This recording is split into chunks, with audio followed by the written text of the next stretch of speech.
आणि सध्या काकाचे दिवस आलेत. पुतण्याचे हाल चाललेत आणि काका बाजी मारायला लागलेत. बघा ना हो, काय कमालीची गोष्ट आहे. तरुण पुतणे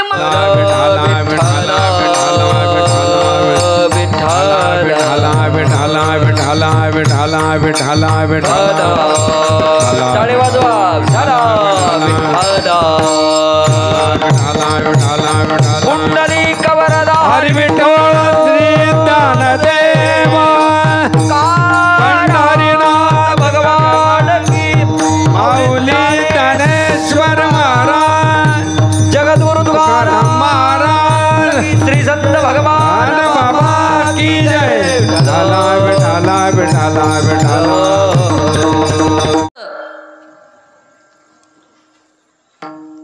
गावकरी मंडळी, देव दैफळ खंडोबाबाच्या कृपा आशीर्वादाने चालत असलेला भव्य दिव्य अखंड हरिनाम सप्ताह. जेथे खंडोबाची कृपा तिथं गावाला काहीच कमी नाही.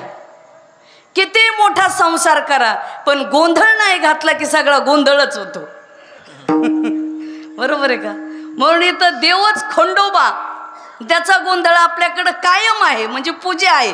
त्याच्यामुळं घराचा गोंधळच होत नाही, सगळे सुखी आहेत खंडेरायाच्या कृपा आशीर्वादाने. म्हणून सर्व खंडोबाची मूर्ती सुद्धा एवढी जबरदस्त आहे ना, जसं गावाचं नाव जसं ना तशीच मूर्ती सुद्धा धिप्पाड आहे हो. आम्ही महाराष्ट्रभर फिरतो पण खंडोबाची एवढी मोठी मूर्ती कुठंच पाहायला भेटली नाही. जेवढी मूर्ती मोठी तेवढा सप्ताही मोठा आहे. बरं देख ना, एक नंबर सप्ताह आहे. आता पत्रिका वाचली, महाराष्ट्रातील नामवंत कीर्तनकार आणि मजबूत कीर्तनकार आहेत सगळे. गाव बी मजबूत, कार्यक्रमही मजबूत, देवही तसाच, मंडपही तसाच, लोकही तसेच. काय पाहायचं काम आहे का? काय ती सिस्टीम, काय ते माणसं, सर्व ओके. काय पाहायचं काम नाही. बरं विठ्ठल विठ्ठल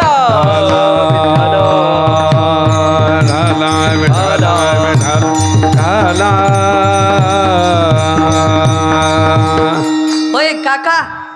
काका पुढं असल्यावर काय बोलायचं काम आहे का? वारकऱ्याचं नियोजनच काकाकडे दिलेलं आहे आणि सध्या काकाचे दिवस आलेत. पुतण्याचे हाल चाललेत आणि काका बाजी मारायला लागलेत. बघा ना हो, काय कमालीची गोष्ट आहे. तरुण पुतणे मागं टाकले वयस्कर काकानी. बर का काका? असं तसं काकाचंही महत्व मोठं आहे. इथं आमचे बडे साहेब बसलेले आहेत. साहेब आपल्यालाही धन्यवाद. दिलीप भाऊ बडे यांचाही फोन आला होता. मी सुद्धा गेल्या 2-3 वर्षापासून आपल्या देव दैफळमध्ये कीर्तनाला येतो. कोह्याळ आणि देव दैफळ हे सप्ते एकदम मोठे आणि इकडच्या पत्रिका येतातच, दरवर्षीच आम्हाला बोलवतात. आणि तुम्ही फार चांगलं हे नियोजन केलंय की प्रत्येक कीर्तनकाराला यजमान दिलेले आहेत, यजमान. आणि ते यजमानावर टाकल्यामुळं फार काही अडचणच राहत नाही गावाला महाराज लोकांची. आता आम्हाला सुद्धा 2 यजमान आहेत सौजन्य, राम प्रभाकर कांदे व श्री शिवराज भीमराव शेप, 2 जण आहेत. आता 2 यजमान असल्यामुळं महाराजाला काही कमी नाहीच. एक पगार दोघांनी दिला तरी अडचणच नाही. तर शेतकरी असले तर ऊसाचं पीक काय, त्याला काही कमी नाही. असो ते दोघंही शेतकरी पण सदन शेतकरी इथं. आणि सगळ्यापेक्षा बघा डाळिंबाचा बाग आहे दोघांकडे बी ना. वास काय नाही हो, डाळिंबाला भाव चांगला आहे की नाही? काय नाही. बरं अगं बघा, साखरेचे खाणार त्याला देव देणार. ते दिलीप भाऊकडं होतं 2 वर्षापूर्वी नियोजन. पण ते आता म्हणले नाही नाही आता आमच्याकडे बी द्या. म्हणलं बरं झालं, बाग आणि काय अडचण नाही. बघा संन्यासाची सेवा केली की भरपूर मिळणार, बाग चांगला होणार बरं का, काळजी करू नका. म्हणून चांगली गोष्ट आहे. 7-8 दिवस सगळ्याच महाराजांना सगळेच यजमान आहेत आणि ते सेवा देतात. सगळ्याचंच कल्याण होईल. काही लोक गावातली सगळी बाकीची वर्गणी देतात. मग तन मन धन ज्याला जशी जमेल तशी सेवा करतात. नव्हे एकट्याचा खेळ म्हणून मेळ जमविला. हा सप्ताह एकट्याचा नाही तर सर्व गावकऱ्याचा आहे, म्हणून एवढा मोठा कार्यक्रम या ठिकाणी होतो. पुन्हा एकदा गावकऱ्याला मी मनापासून धन्यवाद देईल. या ठिकाणी माझ्यासोबत आले श्री हरिभक्त परायण सांगळे महाराज, ते सुद्धा उत्कृष्ट असे गायक आहेत. तसेच हरिभक्त परायण आमचे गुरुबंधू दत्ता महाराज सोनवणे, ते सुद्धा उत्कृष्ट गायक आहेत. या भागामध्ये कुठेही सप्ताह असला की महाराजांची उपस्थिती असतेच. कोह्याळलाही त्या दिवशी गायला होते. या परिसरामध्ये नेहमी असतात. तसेच बाकीचे दुसरे आपले गावातली भजनी मंडळी, परिसरातली भजनी मंडळी उपस्थित आहेत. विनेकरी आहेत. उत्कृष्ट असे मृदंगवादक श्री हरिभक्त परायण शंकर महाराज, त्यांचं सुद्धा वाजवणं चांगलं आहे. तब्येतीने गडी असेच आहेत, पण वाजवायला चांगले येतं, मजबूत येतं. बरं आहे, चांगलं आहे. पुन्हा झेड प्लस सुरक्षा पण आहे. आणि ते बी पिंक कलरचं जॉकेट. हा जॉकेट ते परळीत झालं तसं जॉकेट इथं झालं बाबा. काय पॉकेट आहे का बरोबर? असं हे पण छान आहे. विनेकरी बाबा, तुमच्या लग्नात तरी असा हार होता का?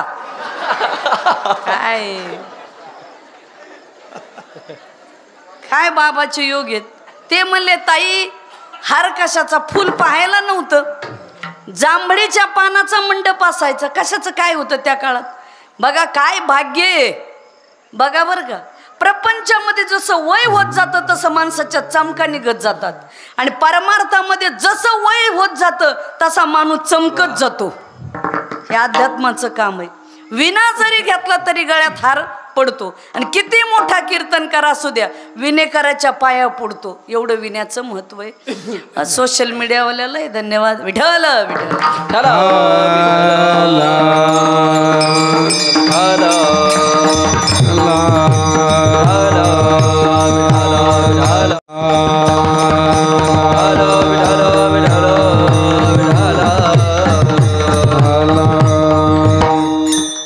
बसा दादा. म्हणून हा जगद्गुरु तुकाराम महाराजांचा हा अभंग आहे. खंडेरायाचं महत्व सुद्धा हे फार मोठं आहे. खंडेरायाचा अवतार म्हणजे शंकराचा अवतार आहे. तसा जर विचार केला तर खंडोबाची कृपा सुद्धा सगळ्यावर आहेच.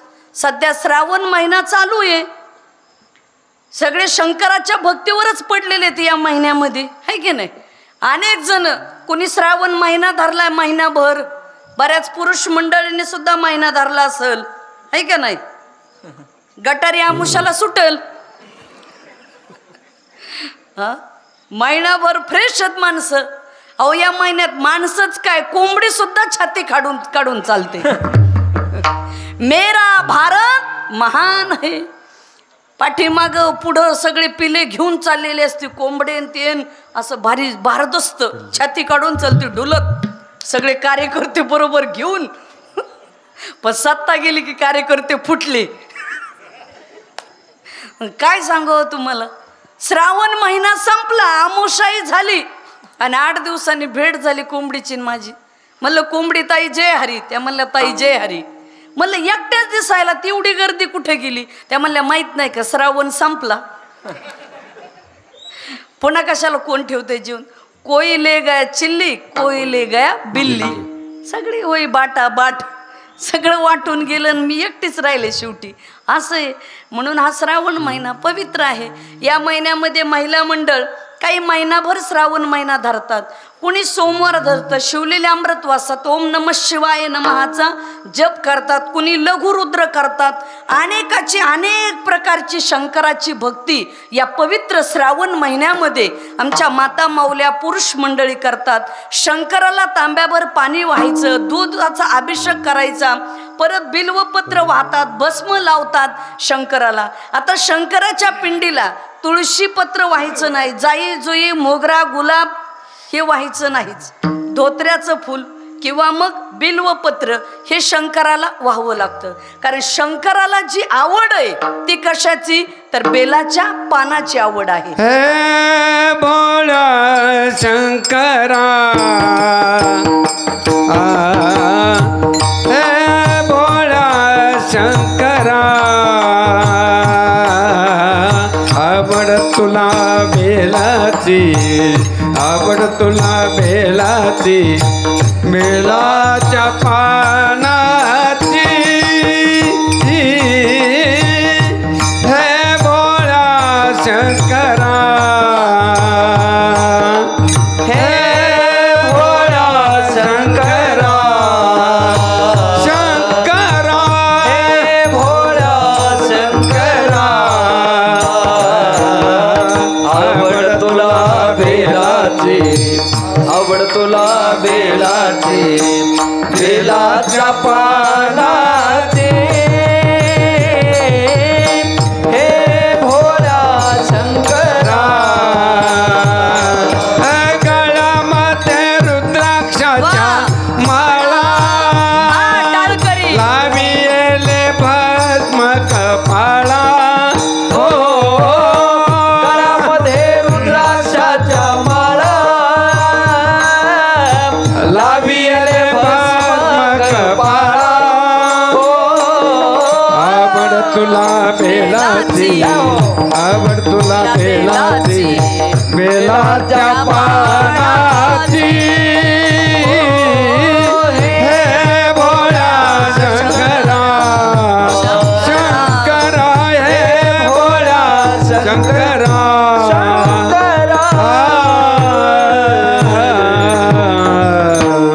वा शंकरा सांगडे महाराजांनी गोड गायला एकदा जोरात टाळ्या वाजवा. ए भोळ्या शंकरा आवड तुला बेलाची बेलाच्या पानाची. शंकराला आवड बेलाच्या पानाची. कपाळाला भस्म लावतात शंकर का? त्यांना माहिती आहे शरीर एक दिवस भस्म होणार आहे. का तुम्हाला वाटतं अजरामर होणार आहे? नाही, भस्म होणार आहे म्हणून भस्म लावतात. आणि गळ्यामध्ये रुद्राक्षाच्या माळे शंकराच्या. पुन्हा माणसाच्या मुंडकेची माळ सुद्धा गळ्यात आहे शंकराच्या. बरं मला एक कारण सांगा, देवाने मुंडक्याच्याच माळा का गळ्यात घातल्या? प्रश्न पडतो बरं का. पण शंकराने जनावराच्या माळा का नाही घातल्या? बैलाच्या मुंडकेची माळ नाही, म्हशीच्या नाही, गायीच्या मुंडकेची माळ नाही, माणसाचेच मुंडके का गळ्यात अडकवले? कारण शंकराला माहित होतं ह्या बाकीच्या आईच्या मुंडक्यापेक्षा सगळ्यात डेंजर मुंडक माणसाचं आहे. माणसाचं मुंडकं कठीण आहे बरं का सगळ्यात. म्हणून हे मुंडकं गळ्यात घातलं. ते मला याचं एकदाच गळ्यात घालून टाकतो. मुंडके फार कठीण. एखाद्या मुंडक्याच्या डोक्यात काही आलं की ते अख्खे मुंडके कामाला लावतं एखादं मुंडकं. तुम्हाला वाटलं का मुंडके साधेत? मुंडक्याने अनेकाचा कार्यक्रम केला. माणसं म्हणतात मांजर आडवं गेलं अपशकुन झाला. अजिबात नाही. हजारो मांजर आडवे जाऊ द्या कसलाच अपशकुन होत नाही. पण जीवनात एखादं मुंडकं आडवं गेलं की अपशकुनच झाला म्हणून समजा. आणि माणूसच माणसाला आडवा जातो ते म्हणजे हे मुंडकं. महाराज मुंडकं फार कठीण आहे. पूर्वी होतं आश्र, शास्त्राने लढाई होती. पण आता आश्र नाही राहिलं, शास्त्र नाही. जो डोक्याने लढल तोच पुढं जाईल. आता लढाई याची सुरू आहे सध्या.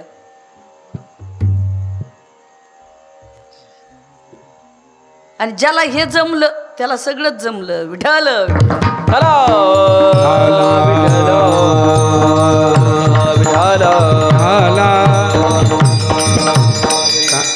ज्या ठिकाणी मोठा लाईट असतो ना, पॉवर हाऊस, तिथं एक कवटीन दोन हाडे दाखवलेले असतात आणि तिथं लिहिलेलं असतं खतरा, धोका. कशाचा? या मुंडक्याचा. हे मुंडके कोणाला धोके देतील, कोणाचं नीट करतील आणि कोणाचं चांगलं करतील काही सांगता येत नाही. रात्रीतून मुंडके मुंडक्याला धोका देतात आणि मुंडक्याचा कार्यक्रम लावतात. इतके मुंडके भारी आहेत महाराज. तुम्हाला वाटलं का साधे आहेत का मुंडके? सगळ्यात महत्वाचं मुंडक आहे. प्रातकाल उठकर श्री रघुनाथा, मातु पितु चरण गुरु लावय माथा. रामचंद्र प्रभू सकाळी उठल्याबरोबर गुरुच्या आणि आईवडिलाच्या पायावर डोकं ठेवायचे. माथा हा तुम्हाला सांगू का, हे डोकं सुद्धा कोणाच्याही पायावर ठेवू नका बरं का. चुकीच्या माणसाच्या पायावर जर आपलं डोकं ठेवलं तर आपलं डोकं सुद्धा दाट बिघडण्याची शक्यता आहे. योग्य माणसाच्या पार डोकं ठेवायचं. असं डोकं म्हणजे शंकराने काय केलं, हे मुंडके सुद्धा स्वतःच्या गळ्यात घातले. असे शंकर, अशा शंकराचाच अवतार म्हणजे खंडोबाचा अवतार. खंडोबाला 2 पत्न्या होत्या, माळसा बाणाबाई. साधी कथा झाली का ह्याची सुद्धा? खंडोबाची माळसा ताव खाऊनच होती खंडोरायाला. जी भांडणं करून गेला खंडेराया खाली, लागला बाणामतीच्या आपलं त्या देव तरी का साधे होते म्हणता का काय, खेळाडे होते देव सुद्धा. आता खंडोबाला तरी काय गरज होती या बानुबाईची? गेला बानुबाईच्या नादीला. मग कुठं बाईला जमतंय माळसाला? माळसा जेव्हा खंडेराया आले बानुबाईला घेऊन, माळसा वरूनच, पण पहिल्या बायकोचा अधिकार जास्त असतो बरं का दुसरीपेक्षा. पहिली भीत नाही, कमरेला पदर खुचूनच आली. कोण? माळसा. ती पण पार्वतीचा अवतार. खाली आली म्हणली खंडोबा. बानुबाई खालीच राहणार, वर नाही येणार. म्हणून बानुबाईचा वाडा खालीच आहे. तुम्ही जा ना द्या जिजुरीला बघा. म्हणून खंडेराया जुन्या महिला गाणं म्हणतात त्या, बाणाबाई नांती खाली माळसा वर. बरोबर आहे का? माळसा बऱ्याच माळसा वाकड्या गोल नाथा घालून आहे तिथं. साध्या माळसा आहेत का? खंडेरायाचं का साधं आहे का ह्या बसलेल्या खंडोबाचं? तुम्ही खंडोबाच आहेत ना. ह्या माळसेच्या डोक्यात आलं खंडोबाचं नीट करायचं, देत का ऐकत का काय? नाही नाही नाही, दुर्गेचा अवतार आहे त्या, साध्या नाहीत. तसं देवाला सुद्धा हे बघा काहीतरी खेळ करायचा असतो. देवालाही लीला करायच्या असतात म्हणून 2 पत्न्या देवालाही होत्या, बानुबाई माळसाराणी ह्या असा हा खंडोबाचा अवतार होता. पण खंडोबाचा अवतार सुद्धा फार मोठा अवतार आहे. खंडोबाचा म्हणजे शंकराचाच अवतार आहे. खंडोबाचा परमेश्वराचं तत्व एकच आहे, पण काय आहे, प्रत्येक वेगवेगळं रूप देवाने घेतलेत. जसं आपल्या देव दैपळला एकाच तलावावरून पाणी येतं, पाईपलाईन एकच आहे ना गावाला पाणी प्यायला, पण एक कुणी हांड्यात ठेवलंय, माठात ठेवलंय, रांजणात ठेवलंय, स्टीलच्या टिपमध्ये ठेवलंय, तांब्याच्या भांड्यात ठेवलंय. फक्त पाण्याला भांड्याची उपाधी आहे, पाणी एकच. तसं ईश्वरी तत्व एकच आहे, पण रूप देवाने वेगवेगळी घेतलीत. म्हणून खंडोबाची वारी केल्याशिवाय सुद्धा पावन नाही. वारी माझ्या मल्हारीची वारी, मल्हारीची वारी माझ्या मल्हारीची वारी, मल्हारीची वारी माझ्या मल्हारीची वारी, मल्हारीची वारी माझ्या मल्हारीची वारी, माझ्या खंडोबाची वारी, खंडोबाची वारी माझ्या मल्हारीची वारी, मल्हारीची वारी, मल्हारीची वारी माझ्या मल्हारीची वारी, मल्हारीची वारी माझ्या मल्हारीची वारी, मल्हारीची वारी माझ्या मल्हारीची वारी, मल्हारीची वारी माझ्या मल्हारीची वारी. आम मागे सोम मागे प्रेम नगरा वारी, सावध भाऊनी भजनी लागा देव कर कैवारी, मल्हारीची वारी माझ्या मल्हारीची वारी, मल्हारीची वारी माझ्या मल्हारीची वारी, मल्हारीची वारी माझ्या मल्हारीची वारी, मल्हारीची वारी माझ्या मल्हारीची वारी.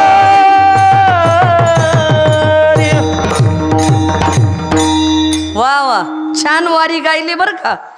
जरा टाळकरी कमी, तुम्ही खालून जरा साथ देत जा ना, टाळ्या पिळ्या वाजव. काय बघता माझ्याकडं? कमाल झाली आता. आणि जर जोरात कीर्तनात टाळे वाजवली तर आयुष्यात अटक येत नाही. तिथं झिमेल्यावानी असं नाही करायचं. काय माणसं का कंस. काय महिला म्हणलं तिथंच काही नाही, डुकले हे फ्रेश कीर्तन चाललंय, चेहरे फ्रेश करा, पाठीचा काना सरळ ठेवा, फ्रेश कीर्तन ऐका ना. काही जगाचा लोड आहे का आपल्याला? काही टेन्शन आहे का? आणि कशाला घेता? या कारखानदारावर करोडोचं कर्ज आहे तरी ते टेन्शन घ्यायनात, आणि आपल्याला काय झालं टेन्शन घ्यायला? अजिबात घ्यायचं नाही, लेणं द्याना. काय नाही, फ्रेश राहत जाऊ. काय नाही, डोक्यात मेलं म्हणजे गेलं, फ्रेश राहायचं. या जन्मावर या जगण्यावर शतधा प्रेम करावे. या जन्मावर या जगण्यावर प्रेम करावं. बोर राहू नका, उदास राहू नका. धमक ठेवा माणसामध्ये. मेहनत आणि कष्ट करायचे, आयुष्यात कमी पडणार नाही. ही काळ्या दगडावरची पांढरी रेघ आहे. त्याच्यामुळं काही काळजी करायची नाही. म्हणून आपण खंडोबाचं महत्त्व सांगितलं. त्याच्यामुळं मी आपल्यासमोर रायाचं महत्त्व मोठं आहे. मल्हारीची वारी माझ्या मल्हारीची वारी, खंडोबाची वारी. खंडोबा हे सुद्धा देव फार मोठा देव आहे. असो, त्या खंडोबाच्याच आशीर्वादाने देव दहीफळ या गावाचं कल्याण आहे. मुळात गावाचं नावच देव दहीफळ म्हणजे किती बेस्ट नाव आहे बरं का. देवाचं गाव आहे बरं का इथं, देवाचं. आणि देवाचं गाव असल्यामुळं कुणीच दारू पित नसेल.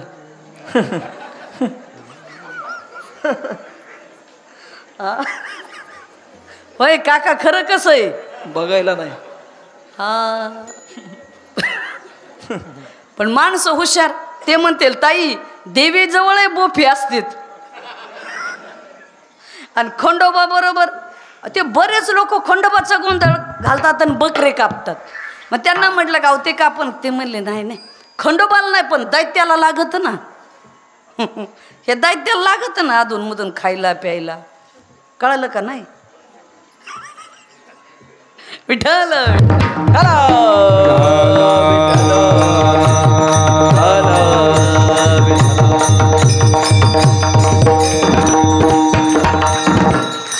तसं असो, हे खंडोबाचं महत्त्व ही फार मोठं आहे. आज श्री संत भगवान बाबा यांची 128वी जयंती आहे. संत भगवान बाबा यांचा जन्म 1896 1965 बाबा गेले. घाट सावरगाव, तालुका पाटोदा, जिल्हा बीड. आईचं नाव कौतुकाबाई माता, वडिलाचं नाव तुबाजी पाटील. सानप कुळामध्ये संत भगवान बाबांचा जन्म झाला. परित्राणाय साधूनां विनाशाय च दुष्कृतां धर्म संस्थापनार्थाय संभवामि युगे युगे. प्रत्येक युगामध्ये धर्माचा अवतार आणि धर्माचं रक्षण करण्यासाठी साधू महात्मे अवतीर्ण होत असतात. म्हणून असेच भगवान बाबा सुद्धा तुमच्या आमच्यासाठी 18 पगड जाती जमातीचा उद्धार करण्यासाठी घाट सावरगावमध्ये पवित्र कुळामध्ये भगवान बाबांचा जन्म झाला. म्हणून कुलम पवित्रम जननी कृतार्था. ते कुळ पवित्र आहे, ती जननी म्हणजे ती पवित्र ते कुळ पावन तो देश. पवित्र ते कुळ पावन तो देश. पवित्र ते कुळ पावन तो देश. पवित्र ते कुळ पावन तो देश. जेथे हरीचे दास जन्म घेती जन्म घेती. जेथे हरीचे दास जन्म घेती जन्म घेती. जेथे हरीचे दास जन्म घेती जन्म घेती. हरीचे दास जन्म घेती. पवित्र ते कुळ पावन तो देश. जेथ हरीचे दास जन्म घेती. ते कुळ पवित्र होतं, तो देश पवित्र आहे. ज्या पवित्र कुळामध्ये भगवान बाबा सारखे संत जन्माला येत असतात.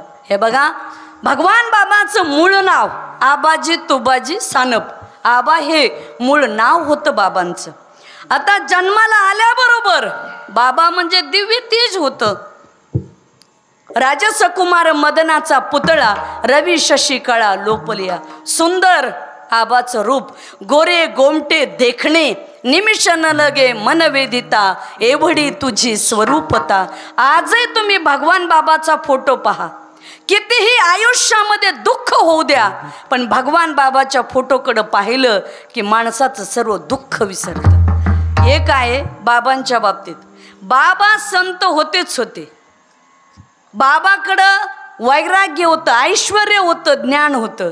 आणि दुसरी गोष्ट, भगवान बाबा म्हणजे एखाद्या राजासारखे वाटायचे. म्हणून भगवान बाबा ऐश्वर्य संपन्न संत होते, सामान्य नव्हते.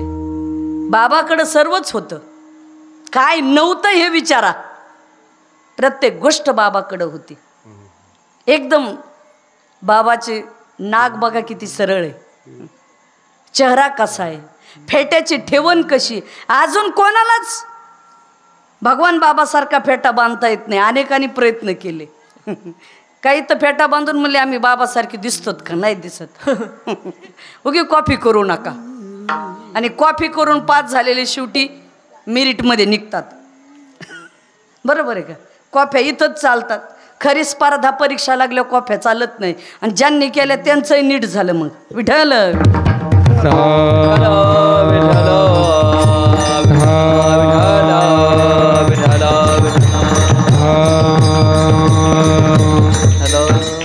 म्हणून आबा हे ऐश्वर्य संपन्न. सर्वांना बाबाचं चरित्र माहिती, पण मी थोडक्यात आपल्याला सांगून जाईल. बाबा पाळण्यात असतानाच टाळ्या वाजू लागलेत. थोडे मोठे झाले की आपल्या भावासोबत रानामध्ये जनावरं घेऊनही जायचे. 4थी 5वी पर्यंतचं शिक्षण आबाचं सावरगावला झालं. त्यांच्या मामाचं गाव आजूळ म्हणजे लोणी, तिथं 6वी 7वीचं शिक्षण केलं. तागडगाव आमची जी जन्मभूमी ते भगवान बाबाच्या मावशीचं गाव आहे. माणसं म्हणतात ना माय मारावी आणि मावशीवर, मावशीने पूर्ण जमीन ही भगवान बाबाला देऊन टाकलेली आहे.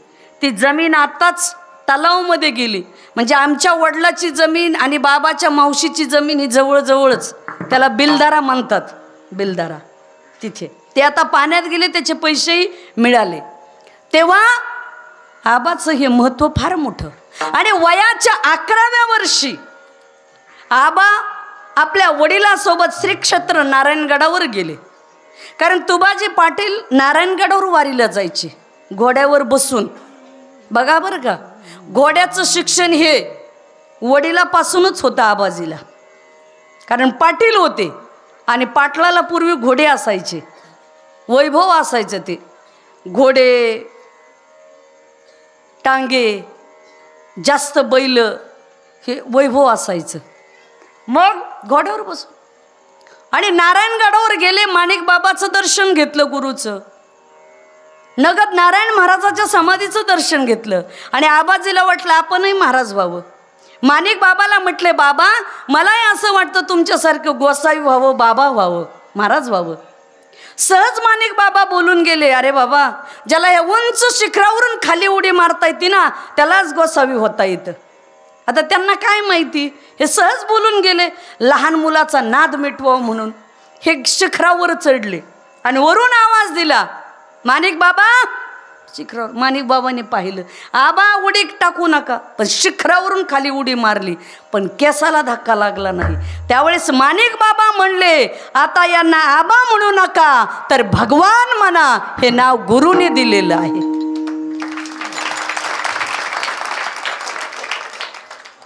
काही झालं नाही. मग श्री क्षेत्र नारायणगडावरच आबा राहिले.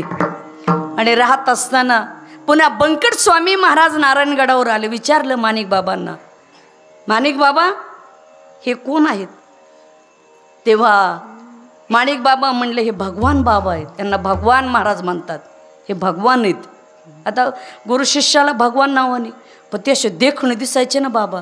कधी कधी बघा एखाद्या गरीबाचं लेकरू, त्याच्याकडे पैसा नसेल हो, पण शरीर संपत्ती चांगली असते, दिसायला देखणे असतात शरीर, ती सुद्धा एक संपत्ती बरं का. काही काहीकडे पैसा भरपूर पण मरकुडे काहीच नाही. ते कुणीतरी सांगितल्यावर वाटतं खरंच आहे श्रीमंत आहेत का इतके. हा काही काय माणसं फार गालात गेलेले उगी असले, अगरबत्ती पैलवान, संपत्ती पण शरीरावर नाही ना. आणि सांगितल्यानंतर कळतं हे एवढे योग्यतेचे आहेत का, असे येतात. पण काय लक्षात घेत जाऊ नका डोक्यात, हे जरी नसलं तर हे असलं ना जाऊ द्या, हे कमवता येतं, काळजी करत जाऊ नका. ज्याचं मनगट आणि मेंदू स्ट्रॉंग आहे ना त्याला काहीच कमी पडत नाही हो. ही काळ्या दगडावरची पांढरी रेग आहे. लोकांनी म्हणा बीड जिल्हा ऊसतोड कामगाराचा जिल्हा, पण मी आज भगवान बाबाच्या जयंतीच्या निमित्ताने सांगेल, भगवान बाबाला स्मरून या नारदाच्या गादीवरून, अहो आमचा बीड जिल्हा ऊसतोड कामगाराचा नाही अधिकाऱ्याचा जिल्हा झालाय. इतका बीड जिल्ह्याची उंची वाढली. झाला का नाही? काय कमी राहिलंय? काही नाही. माणसं फार मोठ्या मोठ्या पदावरच गेलेली आहेत, काही अडचण नाही राहिलेली. म्हणून संपत्ती, शरीर संपत्ती चांगली लागते. बाबांना पाहिलं आणि बंकट स्वामी म्हटले, मग शिक्षण म्हणले इथं चाललं हे असं. नारायणगडावर कसलं शिक्षण होतं जास्त, तिथंही जनावरं हे ते बघायचं, सेवा करायची. मग बंकट स्वामींनी आळंदीला घेऊन गेले भगवान बाबांना. गुरुनाम गुरु जोग महाराजांच्या संस्थेमध्ये 4-5 वर्ष भगवान बाबा शिकले आणि पुन्हा परत आले नारायणगडावर. आल्याच्या नंतर नारायणगडावर भगवान बाबाच्या पहिली दिंडी नव्हती बरं का. पहिली दिंडी ही भगवान बाबाने नारायणगडावरून पंढरपूरला काढली. पहिल्या दिंडीमध्ये लोक फक्त 13 होते. रेड्याच्या पाठीवर सामान होतं. कसल्या गाड्या आणि घोड्या होत्या त्यावेळेस, काही नव्हतं. त्याच्यानंतर दिंड्या वाढल्या महाराज. आणि भगवान बाबांनी त्या परिसरात लाईट नव्हती, सोशल मीडिया नव्हता, चालता बोलता मीडिया म्हणजे खेड्यापाड्यात जाणं आणि कीर्तन करणं. सोशल मीडिया नव्हता, इंस्टा नव्हतं, फेसबुक नव्हतं, ट्विटर नव्हतं, यूट्यूब नव्हतं, काहीच नव्हतं महाराज. आता इथं गल्लीत बसून दिल्लीत काय चाललंय लगेच. आता अलीकडे तर कोणते महाराज कीर्तनकार घ्यायचे, एखाद्याने जर नाव सुचवलं, थांब रे थांब, तसं करू नको, ऐकू दे पहिलं महाराज कसे बोलतात, मगच कीर्तनाला आणायचे. इतकं जग पुढं गेले महाराज आता. ह्या मोबाईलमध्ये पूर्ण जग आहे. तुम्हाला जे पाहिजे ते इथं या मोबाईलमध्ये भेटते ना पाहायला, पण त्या काळात नव्हतं. मग भगवान बाबाने रॉकेलच्या टेंभ्यावर कीर्तन करावात आणि तो परिसर बाबाने पिंजून काढला. हो हरि भजनी है, हरि भजनी धवड़िले जगा, हरि भजनी है, हरि भजनी धवड़िले जगा, हरि भजनी हरि भजनी है, हरि भजनी वडिले जगा, हरि भजनी है, हरि भजनी वडिले जगा. कबिला लागा काळी काळाचा, कविला लागा कली काळाचा, कबिला लागा काळी काळा, कविला लागा कली काळाचा. हरि भजनी है, हरि भजनी धवड़िले जगा, हरि भजनी है, हरि भजनी धवड़िले जगा. हॅलो हॅलो, हरिभजनी हे दवडिले जग, चुकविला लाग कळी काळाचा. भगवान बाबाने परिसर दुमदुमून काढला हरिभजनाने. आणि कीर्तनाच्या माध्यमातून बाबाने एकच लोकांना उपदेश करावा, एकर विका आपण मुलं शिकवा. शिक्षण हे वाघिणीचं दूध आहे, जो पिईल तो गुरगुरल्याशिवाय राहणार नाही. हे बाबांचा उपदेश होता. जसा काय वारकरी संप्रदायाचा महामंत्र रामकृष्ण हरी होता ना, तसा भगवान बाबाचा ऊसतोड कामगाराला हा महामंत्रच होता, लेकरं शिकवा. आणि शिक्षणामुळे प्रगती झाली. ज्यांच्या हातात ऊस तोडायचा कोयता होता त्यांच्या हातात भगवान बाबाने लेखणी दिली. आणि बाबाने एकच सांगितलं, पुस्तक वाचा. पुस्तक वाचलं म्हणजे मस्तक सुधरेल, आणि सुधरलेलं मस्तक कुठेही नतमस्तक होत नाही. ती भगवान बाबा. हे एवढं बाबांचं महान कार्य, खूप मोठी क्रांती संत भगवान बाबाने केली. नाहीतर काय होतं, ससे आणि हरिण पकडायच्या वाघुरी असायच्या टांगलेल्या. भिल्ल, टकारी, भामटे, अनेक लोक, आरकट लोक, डोंगरी लोक बाबाच्या सानिध्यामध्ये. पण बाबांनी सगळ्याला त्यांच्यात बसून, पोत्यावर गोदडीवर बसून त्यांची बेसन भाकरी लोणचं खाऊन त्यांना मार्गाला लावलं. जसं कृष्णाने पेंध्या, सुदामा, बोबड्या, मधुमंगल या गरीब मित्रामध्ये राहून एवढा मोठा देव पण त्यांनी वेगळे पण ठेवलं नाही, त्यांना सोबत घेतलं. तसं भगवान बाबाने गोर, गरीब, दीन, दलित, वंचित अशा लोकांना सोबत घेण्याचं काम त्या काळामध्ये भगवान बाबाने केलं. शाळा काढल्या, कॉलेज काढले. काय बाबाची क्रांती हो. हां, माणसं उभी केली. बाबाने मंदिरं बांधलेच बांधले हो, पण 2 पायाची माणसं उभी केली आणि शिक्षणाचं महत्त्व दिलं.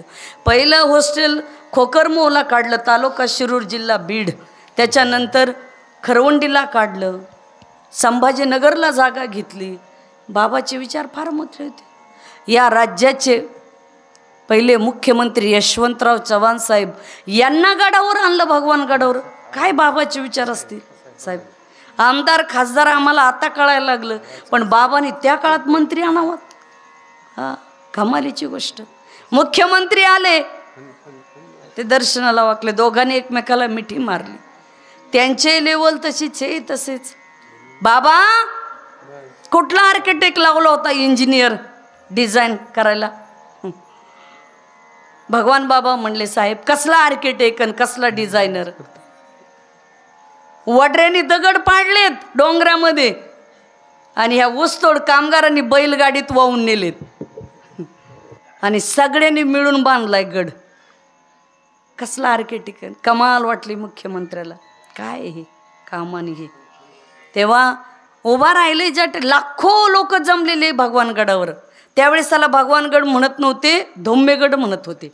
आणि मग लाखो समाज जमलेला. त्या समाजापुढे मुख्यमंत्री यशवंतराव चव्हाण साहेब म्हटले, या गडाला आता धौम्यगड म्हणू नका, तर या गडाला भगवानगड म्हणा. भगवानगड. भगवान बाबा की, भगवान बाबा की, भगवान बाबा की. बस चंद्र सूर्य असेपर्यंत भगवान बाबाची कीर्ती महान झाली. आणि त्याच्यानंतर या देशाचे लोकनेते, माजी केंद्रीय ग्रामविकास मंत्री आदरणीय गोपीनाथरावजी मुंडे साहेब हे सुद्धा भगवानगडावर कायम जात राहिले. बरं साहेब सुद्धा बाबांचा आशीर्वाद घेण्यासाठी. पोस्टाचं तिकीट निघालं. तुम्हाला सांगू का, माणसाने जेवायला कुठं बसावं पंक्तीत, पण वाढप्या ओळखीचा लागतो. हां बरोबर आहे का भाऊ. मग असे बसल्या बसले म्हणलं, फंड आणले का नाही काय? म्हणले काय ओळखीशिवाय काय खरं. आता बघा ना, काल्याच्या दिवशी बुंदीची पंगत असते. वाढपे वाड्यातले असले तर 2 वंजळी जास्तच पडतात. मग बाया म्हणतात, बघा ना कसे तोंड बघून वाढतात. आता बुंदीची वाढ जर तोंड बघून येतं, याची त्यालाही जवळचा लांबचा कार्यकर्ता बघून वाढे महाराज. हा तसं मुंडे साहेब. अटल बिहारी वाजपेयी या देशाचे पंतप्रधान होते. प्रमोद महाजन साहेब होते जिवंत. आणि त्यावेळेस मग भगवान बाबाचं पोस्टाचं तिकीट काढलं. मुंडे साहेब सुद्धा शेवटपर्यंत भगवान बाबांच्या दर्शनाला येत राहिले. बाबा मोठेच म्हणायचे. म्हणून ऊसतोड कामगाराचा इतिहास भूगोल म्हणजे भगवान बाबा होते, दुसरं काय आहे. एवढे मोठे बाबा, अशा भगवान बाबांचं महत्त्व काय सांगावं. बाबांनी चांगल्याचा तर उद्धार केलाच केला भगवान बाबांनी, पण वाईटाचा सुद्धा उद्धार केला. असे संत भगवान बाबा महान होते.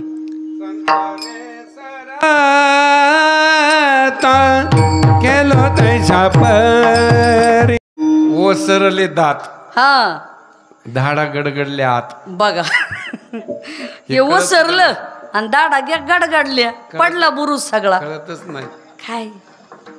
आणि आपण म्हटलं का हो कधी आले, ते म्हणले कुठले म्हणले, हा कानपूर लाईन खराब. हा हेही जात हेही जात. हा डोळ्याचा कार्यक्रम झाला. ह्या डोळ्यांनी नीट पाहिलं तर लवकर डोळे नीट राहतील. पण सदा डोळ्यांनी दुसऱ्याचं पाप जर बघितलं तर लवकर डोळ्याचा बी कार्यक्रम लागतो महाराज. म्हणजे इंद्रिय चांगल्या कामासाठी देईल, चांगला वापर करा याचा. आपली सृष्टी चांगली हो, आपली दृष्टी चांगली ठेवा. दृष्टी चांगली असली की जग चांगलंच आहे महाराज. दुर्योधनाला सांगितलं होतं चांगला माणूस शोधून आण. तो दिवसभर फिरला, त्याला एकही चांगला दिसला नाही.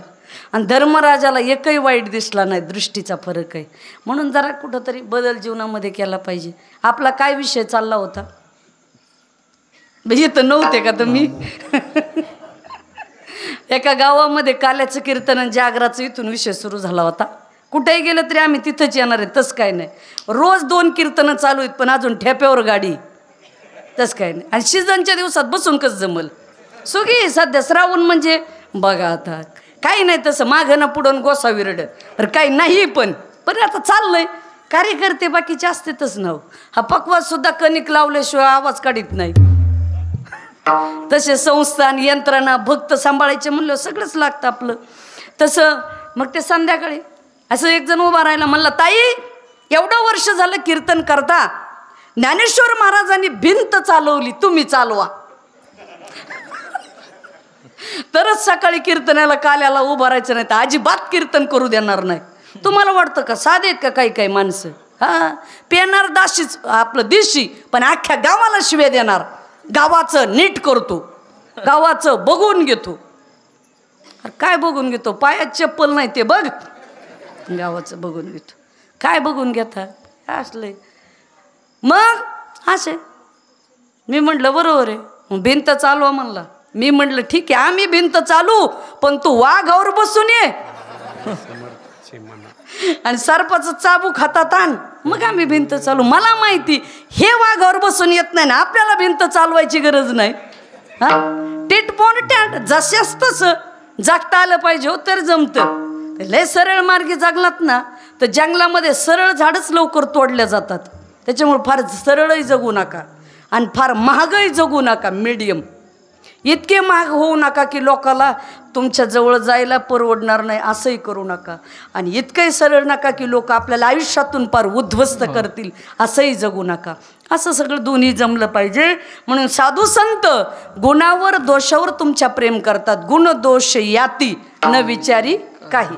साधू संत गुण दोष काही विचार करत नाहीत, त्याच्यावरही साधू संत कृपा करतात. म्हणून जीवनामध्ये माणसाच्या आयुष्यात गुणवत्ताही असली पाहिजे. जीवनामध्ये दोष असले पण तुम्ही जर साधू संतांच्या सानिध्यात गेलात तर दोष सुद्धा तुमचे मुक्त होतात. पण त्याच्यासाठी आपण चांगल्याच्या सानिध्यात गेलं पाहिजे. चांगल्या विचाराच्या लोकात राहा. आणि डोक्यात एक लक्षात ठेवा, या डोक्यात चुकीचे विचार टाकू नका आणि पोटात चुकीचं अन्न टाकू नका. कधीच डोकं आणि पोट दोन्ही खराब होणार नाही, याची दक्षता घ्या. आणि जीवन जगताना चांगल्या संतांच्या सानिध्यात राहा. चांगल्या संतांच्या विचाराच्या संगतीत. आणि जीवन जगताना क्षेत्र कुठलंही असो तुमचा सल्लागार चांगला पाहिजे. दुर्योधनाच्या आयुष्यात सल्लागार होता शकुनी, म्हणून महाभारत घडलं. 100 कौरव होते पण बेला एक सुद्धा राहिला नाही, अख्खे मारले. पण अर्जुनाचा सल्लागार होता कृष्ण, म्हणून विजय झाला. तुमचा सल्लागार कोण आहे याला फार महत्व आहे. लय शेंबडे पोरं सल्लागार असले तरी वाटुळं होतं. सल्लागार शाने लागतात. ते राजकारण असो नाही तर अध्यात्म. जीवन जगताना देशाचे पंतप्रधान आहेत, 5-5, 10-10 IAS हाताखाली असतात सल्लागार. आणि अनेक लोकांशी चर्चा करतात आणि मग निर्णय घेतात. जीवनात सल्लागार चांगले नसले तर काही नाही. पुरुष मंडळी घरात प्रपंच करताना बायकोचा सल्ला नीट नसला तरी गड्याचा प्रपंच होत नाही. बरोबर आहे का? ज्याची पत्नी हुशार आहे त्याचा संसार आहे. बरोबर आहे का महिला मंडळ? आणि ज्या बाईचा पती हुशार आहे त्याच बाईचा प्रपंच आहे. नाही तर जर लिझिम खेळत येणारे पती असले, 50 फुटाचा डांबरी न पुरणारे, तर कधी प्रपंच व्हायचा नीट? सगळंच लागतं महाराज, सगळंच लागतं. अलीकडं सगळंच कळालं पाहिजे. पण काय झाले, काही लोकांना काही विचारच राहिले नाहीत अध्यात्माचे. आणि ते सरळ गल्लीत बसून दिल्लीच्या गप्पा. घरात बायको आहे कारण चर्चा पंतप्रधानावर. आणि अलीकडं लोक गप्पा मारायला फार परीण झाली. तू असं वाटतं अख्ख्या देशाचे सूत्र यांच्याच हातात द्यावात. आणि यांना सगळंच माहिती का काय दिल्लीचं असलंय. गल्लीत बसून काय सांगावं. असेच एक पती पत्नी होते. सोयाबीनचे दिवस होते. सोयाबीन काढून आले दोघं जण. आता पती पत्नीने हातपाय धुतले, फ्रेश झाले. पत्नीने पतिदेवाला म्हशीच्या घट्ट दुधाचा चहा दिला अद्रक टाकून आणि पत्नी चहा प्याल्या. दोघं चहा पेले आणि मग चहा पिल्यावर पत्नीने पीठ मीठ पाणी काठोड तवा घेतलं आणि बसल्या भाकरी बनवायला. आता खेड्यात काय पद्धत आहे, पत्नी भाकरी बनवायला बसल्या की पतिदेव चुलीला पाय लावून बसणारच. बसलेच चुलीला पाय लावून. बसल्याबरोबर म्हणले बंड्याची आई माझं ना फार डोकं दुखतंय. आता पत्नी म्हणली बंड्याचा बाप असं करा बरं, बीडला जा डोक्याच्या डॉक्टरकडं. तिथं नाही जमलं तर संभाजीनगरला जा. तिथं नाही जमलं तर पुण्याला जा बरं. दीनानाथ मंगलकार आपलं हृदयनाथ मंगेशकर त्यांच्या हॉस्पिटलला जा. रुबीला जा, संचितीला जा. तिथं नाही जमलं तर मुंबईला जा, टाटाला जा, हिंदुजाला जा, लीलावतीला जा, जेला जा. चांगल्या हॉस्पिटलला बघा बरं. आणि डोक्याचं आहे ना एकदा चांगला फोटो काढून या. मेंदूत पाणी झालंय का स्क्रू डिल्ले झालेत नेमकी. नेमकं मेंदूत काय फॉल्ट आला ह्या डीपीत. ही बी डीपी आहे बरं का. अहो साधं लाईटचं फ्यूज गेलं तर लाईट जाती. याच्यातले फ्यूज गेल्यावर तसे बऱ्याच लोकांचे फ्यूज उडालेत आणि डिप्या कामाला लागल्यात. हे बी जागेवर पाहिजे मेंदू. डिप्यान फ्यूज तसं म्हणले फ्यूज उडाले, डीपी इतकी खराब झाली. जरा याच बघून काय डोक्याला झाला असेल ते हो तुमच्या बंड्याचा बाप. ते बंड्याचा बाप म्हणले बंड्याची आई अरे तुला कळे ना कसं हे का डोकं हॉस्पिटलचं आहे का. ती म्हणली बघा आता मग कशाचं आहे. अरे त्याचं नाही ह्या देशाचं कसं होईल म्हणून डोकं दुखतंय. अरे बंड्याची आई मला पंचायत पडली या महाराष्ट्राचं कसं होईल आणि कोणाला मतदान करावं म्हणून पंचायत आहे. मला तर फार लोड आलाय. आखी खिचडी झाली या महाराष्ट्राची. करायचंय कसं काहीच कळायला तयार नाही. माईच लेकरू पारखं झालं. करायचं काय. पण बायको हुशार होती. ती म्हणली बंड्याचा बाप महाराष्ट्राचं देशाचं राहू द्या, खाली दोथर पेटलंय ते बघा.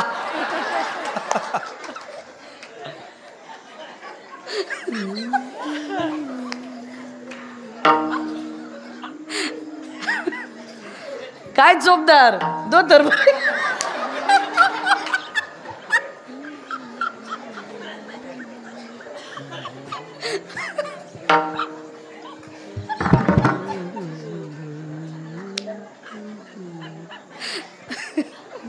बाबा पण वजनातच कार्यक्रम आहे तुमचा. जॉकेट तीन कशात हे काय. पूर्वी मिनिस्टरला जॉकेट असायचे, आता आमच्या चोपदारालाही जॉकेट आहे. तस काय नाही. मग पत्नी म्हणली जगात पाणी घ्या आणि आपलं दोथर विजवा बरं मालक. हे पेटलेलं दोघं दोथर विजित होते नवरा बायको. म्हणल्या आपलं हे दोथर पेटलं हे विजू आणि मग महाराष्ट्राचं देशाचं बघू. आपुली आपण आपुली आपण करा सोडवण संसार बंधन तोडावेगी. आपणच आपली सोडवणूक करा. फार जगाचं टेन्शन घेत बसू नका. पुढीलाचे ओझे आपुल्या माथा घ्यायचे, पुढच्याचं ओझ विनाकारण डोक्यावर. 8 दिवस झालं साहेब आमच्याकडे एक शेतकरी आला आणि सकाळी सकाळी मला काल्याच्या कीर्तनाला जायची घाईन. ते म्हणले बरं ताई तुम्हाला काय वाटतंय बरं. मला कशाबद्दल. नाही यावर्षी राज्याचा मुख्यमंत्री कोण होईल. बघा प्रश्न. आता मला काय करायचे आपल्याला. कोणी का होईना. बरोबर आहे का नाही. बरं आपण ठरवल्याने आपल्या मनावर कोणी ऐकणार आहे का. हां महाराष्ट्राची लोकसंख्या किती, त्याच्यातून पक्ष किती, त्याच्यातून कोणाची युती होती कोणाची तुटती, किती जण एकत्रित राहतात. बरं काय सांगता येतंय का. आणि त्याच्यातून यांचा लोड. हे म्हणले नाही पण कोण होईल. म्हणलं काय सांगता येत नाही पण तसं कसं तुम्ही महाराज येतो तुम्हाला कळा ना का. काय लोक आहेत का काय म्हणजे आम्हाला कळतंय का सगळंच. नाही पण तर सांगाच. अरे बाबा म्हणलं कुणी होऊ नाही नाही पण सांगाच त्याच्याशिवाय मी काय उठत नाही इथून आता. म्हणलं तर काय पिढाय बा. मी म्हणलं एक आहे, या राज्याचे कुणी मुख्यमंत्री झाले तरी तुम्हाला शेती करावं लागणार ना आम्हाला कीर्तन करावं लागणार आहेत. हे तर बरोबर आहे का नाही? का आपल्याला आयतं देईल कुणी आणून? इथं यावंच लागेल ना. आम्ही सकाळी 6ला 7ला गाडीत बसलेलो आहेत. सकाळी उदगीरला कीर्तन केलंय. किती लांब आहे उदगीर? आणि तिथून पुन्हा इथं आणि इथून पुन्हा आता इथं यायचं 2 तास घासा तोडायचा बुक्का नारळ जे दिलं ते निघाले. जय हिंद जय महाराष्ट्र. काय आहे बरोबर आहे का?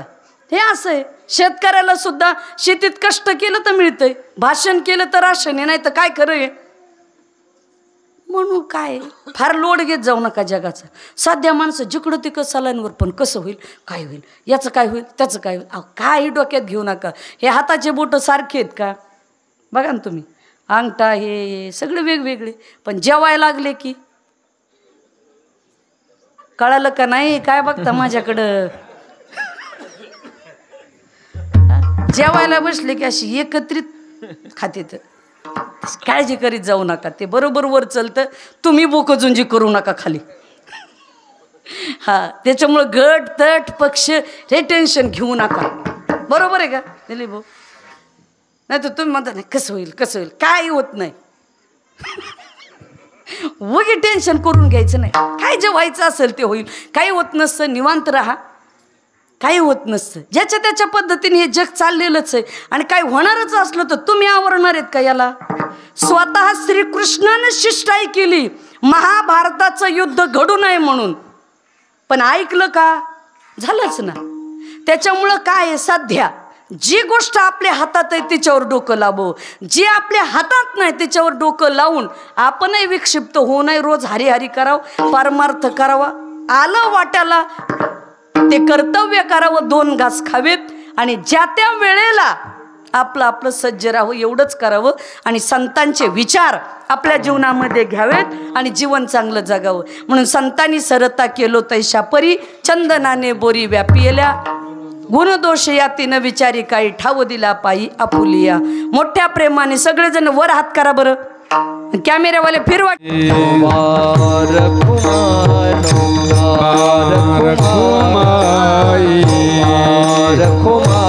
गोपाळराव या.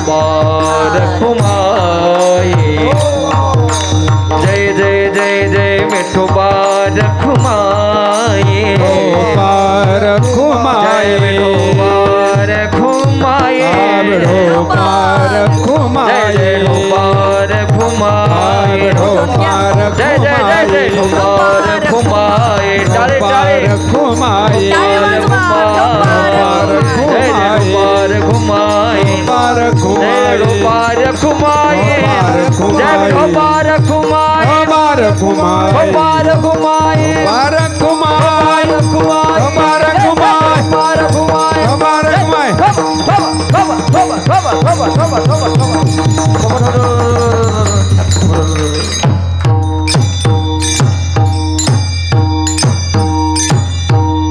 वा, काय इमानदारीने टाळ्या वाजवल्या.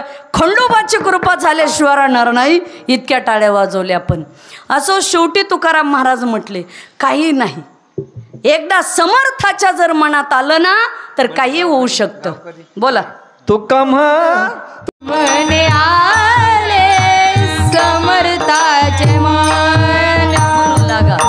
मने आले समर्थाचे मन. तुका मने आले समर्थाच्या मन. तुका मने आले समर्थाच्या मन. तुका म्हणे आले समर्थाचे मन. तुका मने आले समर्थाच्या मन.